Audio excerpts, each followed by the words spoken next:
অজু। নামাজের জন্য অজুকে আল্লাহ তাআলা ফরজ করেছেন। অজুর শুরু থেকে শেষ পর্যন্ত রয়েছে কিছু গুরুত্বপূর্ণ দোয়া, যা তুলে ধরা হলো। শুরুতেই মনে মনে নিয়ত করে বিসমিল্লাহ বলে অজু শুরু করা। উচ্চারণ বিসমিল্লাহির রাহমানির রাহিম। অর্থ পরম করুণাময় ও দয়ালু আল্লাহর নামে শুরু করছি। বুখারী হাদিস ১, তিরমিজি হাদিস ২৫। অজুর শেষে কালিমা শাহাদাত পড়া। রাসূলুল্লাহ সাল্লাল্লাহু আলাইহি ওয়াসাল্লাম বলেছেন, যে ব্যক্তি উত্তমরূপে অজু করে কালেমায়ে শাহাদাত পাঠ করবে তার জন্য জান্নাতের ৮টি দরজা খুলে দেয়া হবে, যে দরজা দিয়ে ইচ্ছা সে প্রবেশ করবে। মুসলিম হাদিস ৪৪১।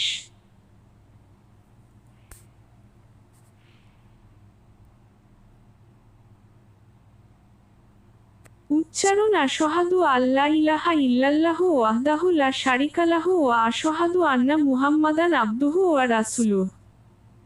অর্থ আমি সাক্ষ্য দিচ্ছি যে আল্লাহ ছাড়া কোন মাবুদ নাই, তিনি এক, তার কোন অংশীদার নাই, এবং আমি আরও সাক্ষ্য দিচ্ছি যে মুহাম্মদ আল্লাহর বান্দা এবং তার প্রেরিত রাসূল। মুসলিম হাদিস ৪৪২। তারপর এ দোয়াটি পড়া।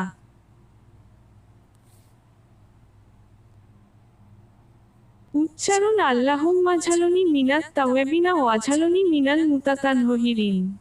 অর্থ হে আল্লাহ, আমাকে তওবাকারীদের অন্তর্ভুক্ত করুন এবং পবিত্রতা অবলম্বনকারীদের মধ্যে শামিল করে নিন। তিরমিজি হাদিস ৫৫।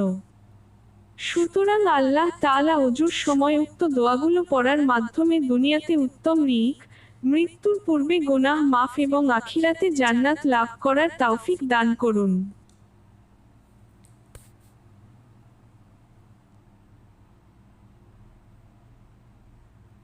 ওতে সন্দেহ হলে অজু করবার সময় অঙ্গবিশেষ ধৌত করা হয়েছে কিনা এরূপ সন্দেহ সৃষ্টি হলে এবং ইহা যদি প্রথম সন্দেহ হয় তবে উক্ত অঙ্গ পুনরায় ধৌত করা উচিত। কিন্তু সর্বদা যদি এরূপ সন্দেহ সৃষ্টি হয় অথবা অজু শেষ হওয়ার পর সৃষ্টি হয়, তবে তৎপ্রতি গুরুত্ব আরোপ করতে নেই। অজু শেষ হওয়ার পর অজু ভঙ্গ হয়েছে বলে সন্দেহ সৃষ্টি হলে অজু থাকবে, কিন্তু অজু না থাকা অবস্থায় অজু করা হয়েছে বলে সন্দেহ সৃষ্টি হলে অজু করতে হবে।